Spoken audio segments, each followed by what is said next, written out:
Hey guys, welcome to the ATI TEAS Level 1 practice test. So we have 18 questions here, with the levels, so it works the same exact way in our mobile app. And so level 1 is what most people find to be the easiest questions. All the way up to level 4 is the hardest. If you're looking just for the science specific questions, science is all level 3 and level 4. Level 1 and 2 has a lot more to do with English, things like paragraph comprehension, some vocabulary type stuff, and then a bunch of math and a little bit about scientific experiments. So we'll go through all of those in level 1 and 2. So if you're just looking for just strictly the science questions, just jump into the level 3 practice tests. And so we do have a mobile app coming. So as I'm making this video, it is, I think, January 14th, 2021. The app should be out in early February, so we're a couple weeks away. Once it is out, I will include a link to the app, and we have over 1,000 TEAS practice questions with detailed feedback, and it's a pretty fun and interactive app, so I hope you guys will check it out. It'll be free to download. Okay, so we'll go ahead and get started here. So as we're looking at paragraph comprehension, for the most part, the rules of paragraph comp are, read it, take your time. But I would like you guys to remember to figure out what are they asking you before you actually read the paragraph. So if you do that, you can at least focus your mind on what it is that you're looking for. Because a lot of times if you don't do that, you have to read it a couple times. We end up wasting a bunch of time.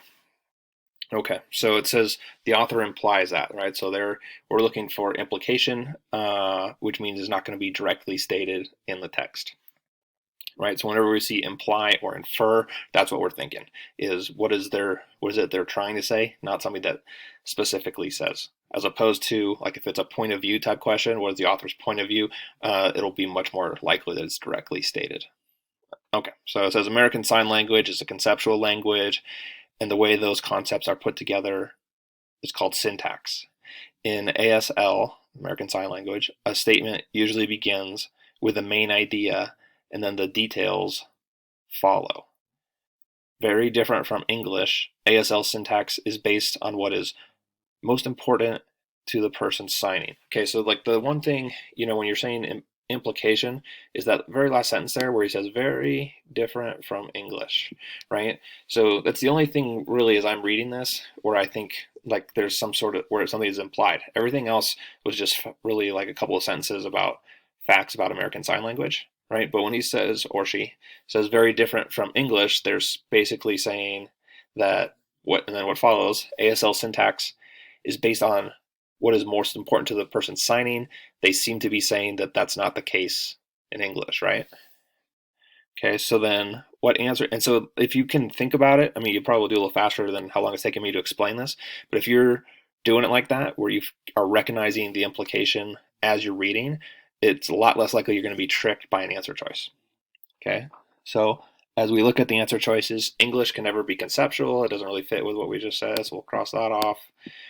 Every language should have the same syntax. No, that would not be what the author is implying. American Sign Language has incorrect syntax. That doesn't seem like it's what they're applying. Hopefully D makes sense because there 3 didn't really to me. English does not always begin with what is most important. Okay. Right, and so if we go back to that last sentence again, very different from English. ASL syntax is based on what is most important. They do seem to be saying English doesn't do this. English, answer choice D, does not always begin with what is most important. We like that answer a lot, and we will go with that, and that is the correct answer. So that's just a little bit on the process to go through with these. And there will be some questions kind of similar to that where you read a paragraph and they ask you for point of view or what the author implies, blah, blah, blah.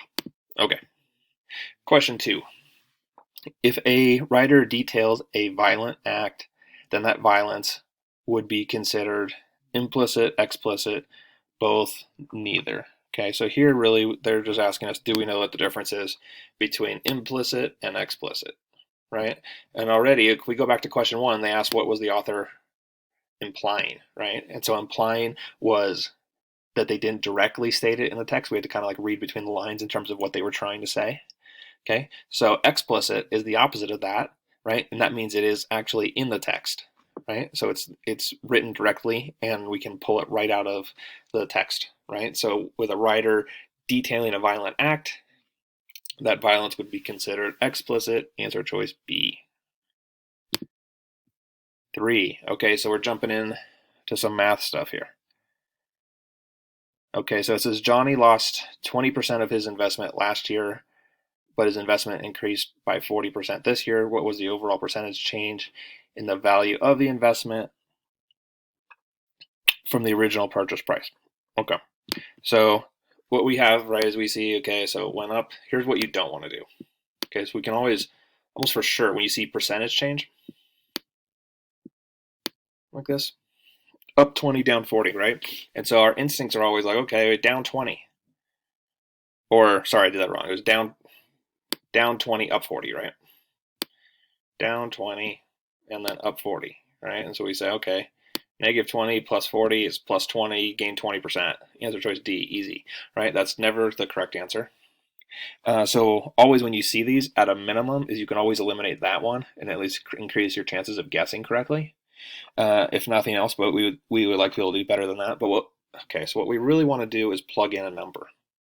It'll sort of explain why what I just did is wrong. Okay, so almost always, if you can, you like to start with 100 or just some easy number to calculate. 100 is usually best. Okay, so we start off with 100, and then we say, okay, in that, so first he lost 20%, right, last year. Okay, so 100 times 0.20 is just 20, right? Okay, so it went up 20, yeah? Okay, or sorry, I keep getting confused, down 20. So we lost 20 the first year, and now the price is at 80, right? So this is why the numbers don't work out quite right, right? And then in the second year, it increased by 40%. Okay, and 80 times 0.40 times 40% is 32. Okay, so what we see is that it went down 20, up 32. Okay, and so that total is plus 12, right? And out of 100, and so then we're going to end up with increase by 12%. Answer choice B. Okay, and so again, the key part here is that in year 2, we started with 80, right? And because we start with a different number than 100, it's not just lost 20, gained 40, up 20%, right? So sometimes this is confusing to people. A question similar to this, where you have percentage change and they show 2 different time periods, is almost sure to show up. So I would definitely be trying to get comfortable with this. We do have a video that we'll link to below all the questions in the description that goes over a few different more examples. That might be useful. And once the app is out, is chances to interact with lots of practice questions like this will help you if you struggled with this one. Question number 4. Okay, so if you go back to high school, perhaps you remember, please excuse my dear Aunt Sally, PEMDAS. Right, so we would consider this to be fairly low-hanging fruit on this exam, right? So we would definitely like to get this kind of question right? So it ends up, hey, this question counts towards your score too, right? So even if you think you're never going to use order of operations in your nursing career, it still counts. So, right, please excuse my dear Aunt Sally. What this stands for is the order in which you solve these problems, not just taking it left to right. So parentheses is first, exponent second, multiply third, divide fourth, add fifth, subtract sixth. Okay, so the first thing we're going to do is just do what's inside these parentheses, right? So we just kind of carry the rest of the stuff. So we got 4 squared plus 3, 2 plus 2 is 4, plus 10 minus 5. Okay, so there's that. Okay, so then we've done the parentheses part. Next is exponents. So we just got that 4 squared. 4 times 4 is 16. Just carry the rest of the stuff down. I recommend not going real fast with this stuff. Sorry, my handwriting is horrible. Hopefully you can live with it. That's a 10. Okay. So there goes the exponents. Multiply is third. 16. If you just take your time with it and just do PEMDAS, you'll get it right. Okay, and then, so that's the multiply part. All right, and then we can add these three together. 16 plus 12 is 28. 28 plus 10 is 38. And we will just subtract that from 5. And 38 minus 5 is 33. Okay, so that is our answer for question number 4, 33, right? Just remember in PEMDAS, right? Kind of takes us back to middle school or high school math. Follow the directions, you're good to go. Okay, so now we have x in terms of y. So it's kind of a weird phrasing if we're not used to it. So it says, and you can kind of see in all the answer choices, they all say x equals something, right? Right, and so that's what we're doing. So we're setting up, we're taking that equation, 75 plus 6x equals 10y. And setting it up so that it says x equals y plus something, or minus something, or whatever, right? Okay, so all we're going to do is first get x by itself, kind of like basic algebra. Sorry, I don't know what happened there. Okay, get 75 out of there, get 75 out of there, okay? And now we have just the 6x.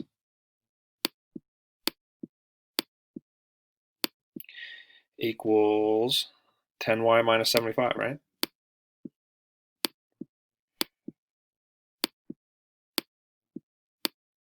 Sorry, it takes me a while to write with this pen. So 6x equals 10y minus 75, and then from here, we're just going to divide each side by 6. Okay, that's going to be our answer. 10y minus 75 divided by 6, and I see that as answer choice A, right? You can see that right there. That's all you do. So pretty simple. Is when people get confused, sometimes they kind of freak out. What is x in terms of y? And they don't know what it means.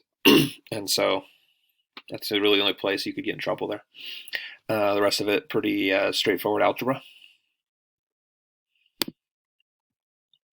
Okay. So let's write this so it's a little easier to see. So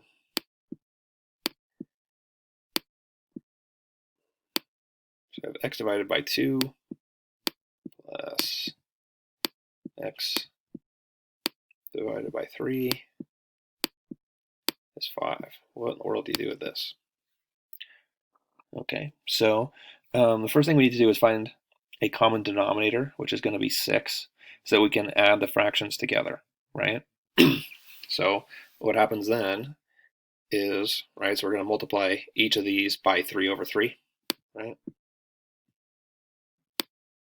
Multiply this by like that. Okay, so then we're going to end up with 3x over 6. Okay, and we're going to do the same thing with the other one, right? And that's going to lead to 2x over 6, right? Except this time, right, with this one, it'll be, we'll multiply by 2 over 2, right? So now we have 3x over 6 plus 2x over 6.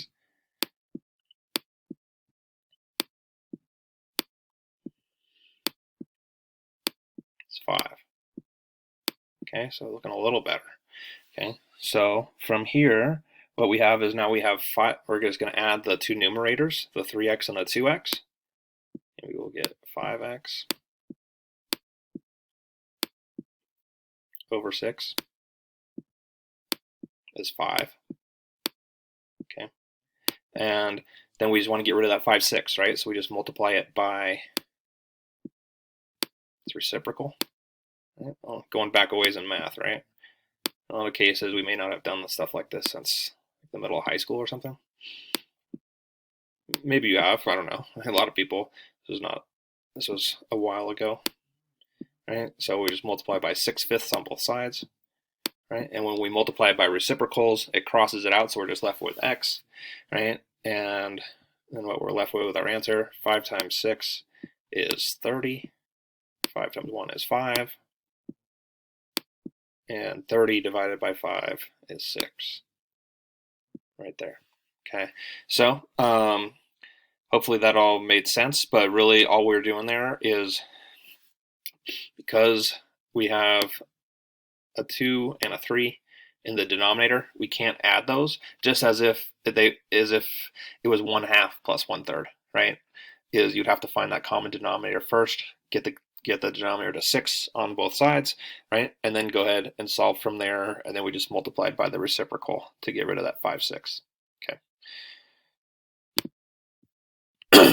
Next one, a little word problem action. Okay, so it says Brad is N years old. Okay, so N, I usually like to just write this stuff out. N, we'll go ahead and write the full name. N is Brad. Matt is 5 years younger than Brad. So N minus 5, we'll just go with M there, is Matt. Matt is 5 years younger than Brad, but Matt is 3 years older than Kevin. Okay, so that would mean that Kevin is N minus 8, right? N minus 5 is Matt, but Kevin is still 3 years younger than Matt, which means he's 8 years younger than Brad. Okay, so we have all the stuff we want, and now we just have to combine these three, right? N plus N minus 5 plus N minus 8. So we have here 1N, 2N, 3N. So there's that. And then we have minus 5. We have minus 8.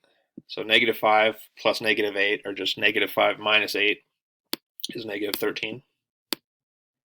And there you go. 3N minus 13, answer choice A. That is the one we want. Alrighty. Let's keep going here. Okay, so we got now discount tickets to a basketball tournament sell for $4 each. Enrico spent $60 on tickets. $37.50 less than if he had bought the tickets at the regular price. What was the regular season ticket price? Okay. So what first we want to know is how many tickets did Enrico buy? Okay. Right, and then we'll figure out the rest. Okay, so he spent $60 on these discounted tickets at $4 each. So 60 tickets, $4 each, 15 tickets. 60 divided by 4 is 15. Okay, now it says that it was $37.50 less than if he had bought the tickets at the regular price. Okay, so then we can now know the regular price is, we have the 60, which is the discounted rate, plus $37.50, right? The amount more that it normally would have been. And so then we can know that it would have been $97.50. Yeah, so $97.50 would have been the normal price.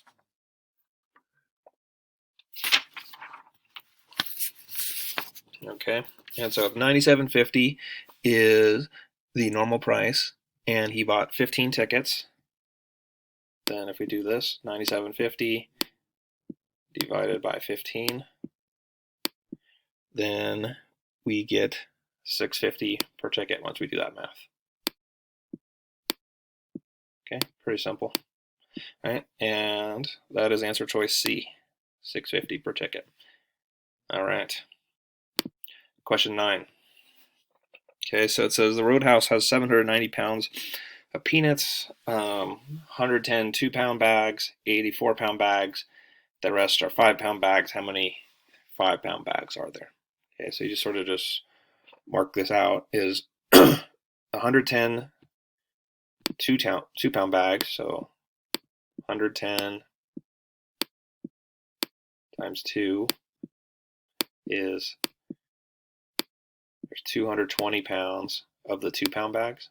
Yeah. 4-pound bags. There's 80 of them. 80 times 4 is 320.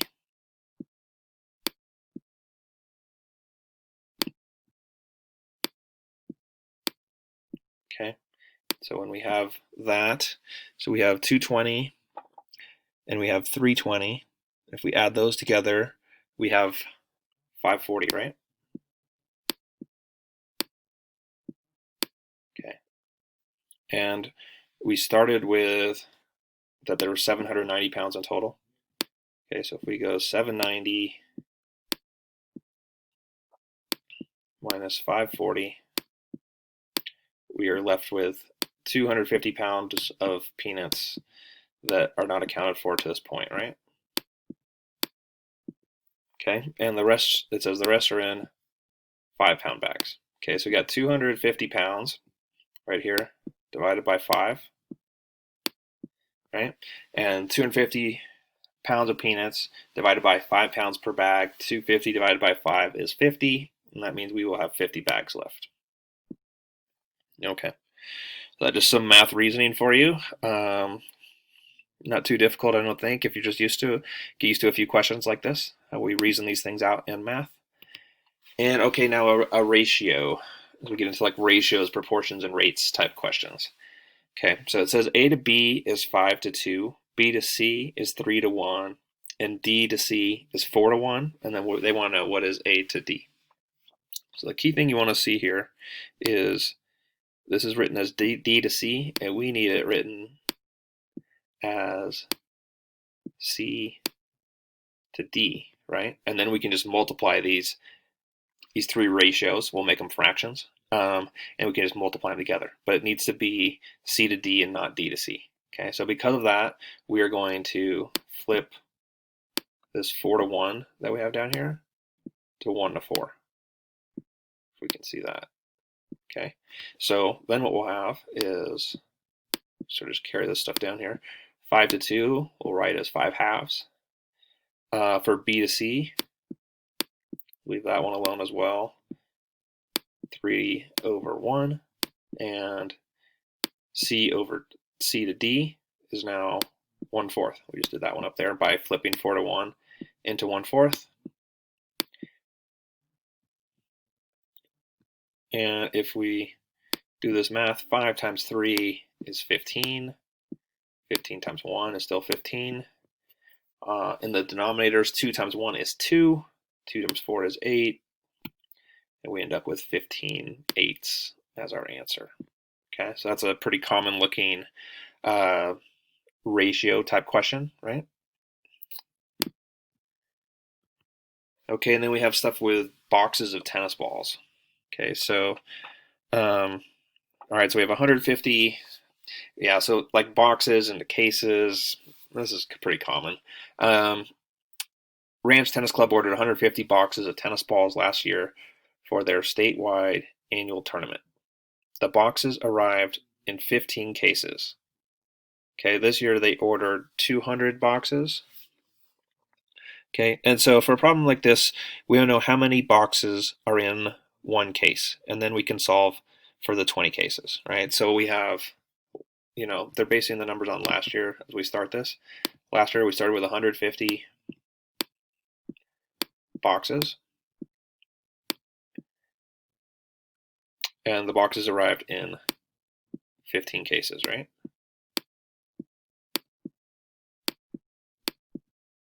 So 150 divided by 15 is 10. And what that 10 is 10 boxes per case. Okay, so this year they ordered 200 boxes, right? And if we just took that 10 down here, did 10 times B is 200.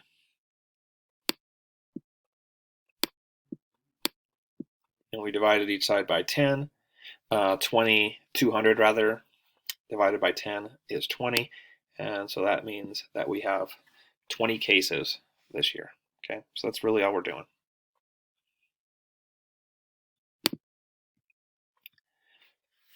Okay, approximately how many square tiles that measure 9 inches on a side would be needed to cover the floor of a room that measure 23 by 18? Okay, so especially when you see this approximately, you know we're going to be like rounding and estimating, right? They don't want you to do the exact numbers. So let's start off with this. So we have square tiles, and it says they measure 9 inches on a side. Okay, we're going to be converting this into feet, we can see down here, right? Okay, so 9 inches is 3/4 of a foot, right? 9 divided by 12 is 9/12, is you can reduce that to 3/4. Okay, so if I have 3/4 on a side, so for the tile, 3/4 times 3/4 is 9/16 of a foot, right? So each tile is 9/16 of a foot squared, right? So we would say this is very similar, especially because we have that approximately, right? So we're just going to say that that 9/16 is close enough to 1/2, right? If it didn't say approximately, I would not do this, right? But we're going to basically say that that's the size of each tile is approximately 1/2 of a foot. Okay. So what that would mean is that there are 2 tiles per square foot. Okay. And then we get into this 23 by 18. Again, because it says approximate, I'm going to say that we are going to say that the floor of the room is approximately 25 by 20. Right? That's going to make it easier for us from a math standpoint. That's usually the reason for approximate, is because they just want our life to be easier rather than harder, which is always nice. And so 25 times 20 is 500 square feet, right? Okay, so now we know the whole place is 500 square feet. There's our 500. We know that each tile right here that we did earlier is basically 1/2 of a square foot. And if we go 500 divided by 0.5, that equals 1,000 tiles. Okay, so that's how you go about doing that, and that's the way you approximate these things, right? Is when they say that, they are actually asking you to do that, to round up kind of like to the numbers that are the easiest to work with. And that's the answer for question 12. 13. Okay, so I think we have 18 total, so probably have 1 or 2 math questions left here, and then a few English questions. Finish off level 1. Okay, so vehicle A averages 14 miles per gallon of gasoline. Vehicle B averages 36 miles per gallon. At these rates, how many more gallons of gasoline does A need than B to make a 1,008 mile trip? Okay, so let's work this out here. So for A, we have a 1,008 mile trip for both these guys. And A gets a lackluster 14 miles per gallon. Okay, so 1,008 divided by 14 is 72. So that's going to be 72 gallons of gasoline for the trip for vehicle A. Then let's look at vehicle B and do exactly the same thing. 1,008, except that this time it's 36 miles per gallon. 1008 divided by 36 is 28 gallons of gasoline. Okay, and then we're just subtracting the gallons, right? Because that was the question. How many more gallons of gasoline does vehicle A need than vehicle B? If we subtract those two out, we get 44 gallons, which is answer choice C. Okay. Okay. You do see this deciliter type question. These show up, and people miss this quite a bit, actually. This might be the most commonly missed question. So all of these questions are coming from the app and from having people interact with the question a lot, so we can see the results, and we do see this question being missed quite a bit. So let's go through this. Deciliter, and we see that. So when we see deca, we think 1/10. Okay, so that's kind of what we start with. So deca, 1/10. Okay, and so what that means then is, right, so they asked us for a question about 10 deciliters. Okay, so if a deciliter is 1/10 of a liter, then 10 deciliters is 1 liter. Okay, so already we know that 10 deciliters is a liter. Okay, so that's useful. How many 8 milliliter doses can we make? Okay, so our next thing that we need to know is the milliliter. So knowing that milli is 1,000, okay, so 1,000 milliliters is 1 liter. Okay, these two are the same, right? 10 deciliters is 1 liter. 1,000 milliliters is 1 liter. So then we could just say that 10 deciliters, I'm just saying D is deciliter, is 1,000 milliliters. Right? You can see how I just substituted 1,000 milliliters for liter from this one, right? Sorry, from the one above, right? 10 deciliters equals 1 liter, then 10 deciliters has to also equal 1,000 milliliters. Okay, so, and they want to know, right, so that we know that now within this 10 deciliters that we have right here, we have 1,000 milliliters. Okay, so now we're just saying we have 1,000 milliliters of this solution, and how many 8 milliliter doses can we make? Okay, now it's starting to look a little easier, right? So now we have 1,000 milliliters. How many 8 milliliter doses can we come up with? We're just dividing 1,000 by 8, and when we do that, we get an answer of 125. Answer choice B is the answer we want. Okay, so I would definitely focus in my mind, like if this was confusing, it is for a lot of people, focus in on this deciliter aspect, and we have a few examples, and there will be a video that we'll link to in the description that will go over a few more examples if you want to see that. Okay, so that's the end of math for level 1, which might make some people happy, might make other people sad, right? But math will show up. So we got, I think, 4 left here. So here we get into conclusions. So when looking for valid conclusions, which of the following is the least likely to be an issue? So we have experimental bias, we have confounding variables, we have reproducibility, and we have no null hypothesis. Okay, and so the answer there is definitely going to be answer choice D, no null hypothesis, right? So a null hypothesis states that there is no causal relationship between the parameter varied and the outcome. This is a part of many experiments, but you could still come to valid conclusions without a null hypothesis. However, when you're evaluating an experiment, you need to check for bias, confounding variables, and reproducibility. Okay, so those are the big 3, and in one form or another, you will probably be asked about knowing that you need all 3 of those, right? So that's a pretty common concept that you'll be tested on.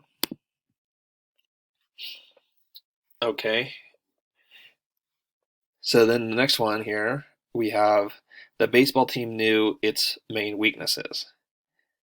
And hopefully we can eliminate answer choices C and D at least right away, right? Because those don't even make any sense. Now, the rule for its and do we use an apostrophe or not, right?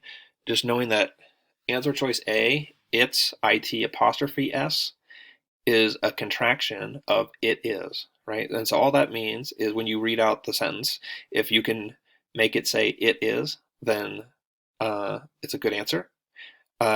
Basically, because answer choice D has it is, as you go kind of, if you just know that rule, you know that answer choice A can't be correct either. Like neither of them can. They both mean the same exact thing, right? So, but in this case, the baseball team knew it is main weaknesses, and you know that just doesn't work.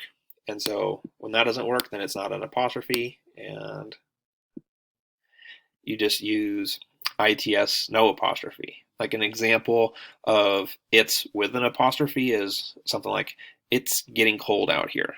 Okay, so you could say it is getting cold out here, or you could say it's getting cold out here, right? That's an apostrophe one. This example is a good one without one.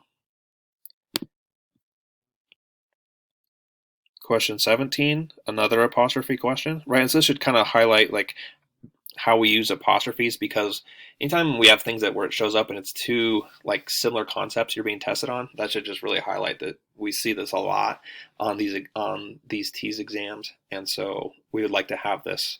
All these level 1 questions are, they're fairly low-hanging fruit. A lot of times it may just be stuff you haven't seen in a long time.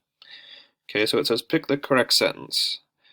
The pizza is hers, and then we have a couple different examples. So how do we know what to do here? Okay, so the first thing we want to know is that this is a possessive sentence, right? Like the pizza belongs to her. Possessive sentence will show ownership of some kind. With possessive sentences, nouns have an apostrophe, pronouns do not. Okay, hers is a pronoun, right? If it said the pizza belongs to Jesse, or somebody's name, or that woman, right? Those are nouns, and then it would be an apostrophe. But because we're using a pronoun, hers, no apostrophe, and because of that, we like that answer. Answer choice C. Okay, so that's an important rule to know. And then finally, I believe this is the last one. Yep, answer question 18. Which of the following sentences has an incorrect subject-verb agreement? Okay, so we have two sentences that begin with each, a third sentence, answer choice C, everyone, and then a fourth answer choice that uses the word neither. Okay, so what we want to know is that each, everyone, and everybody, those are clustered together. They are singular and therefore require singular verbs, right? So is a singular verb, are is a plural verb. Are, like the word are, A-R-E, okay? And then the words neither and either are singular as well, and they require singular verbs, and those can be tricky because they seem to be referring to two things. Okay, so given that, let's go through these. Okay, so here we have each, right? And so we just said that each, everyone, and everybody are singular and therefore require singular verbs. Okay, there's the verb, are, plural. So we already know that's going to be the answer. Okay, let's go through these other ones, right? Sometimes you see more examples, it starts to make more sense. Here's another one that says each, everything else is the same, but this one uses the verb is. Okay, so that's good, right? Each is singular, is a singular. Okay. Everyone is plural, plural. Okay. Singular, singular. Okay, so we will go with answer choice A for question 18. All right, so that gets us to the end of level 1 TEAS practice test. Hopefully this helped you out. If there's anything that I did that doesn't make sense or is confusing, or you'd like further explanation, leave a note in the comments, and we will get back to you as quickly as we can. Look for our other practice tests as well. I think they're all useful to go through to help you see where you are and what you need to be studying to get ready for the actual exam. And again, once we get to early February, don't forget to check out our mobile app. I think it will help a lot in the process of studying for this exam.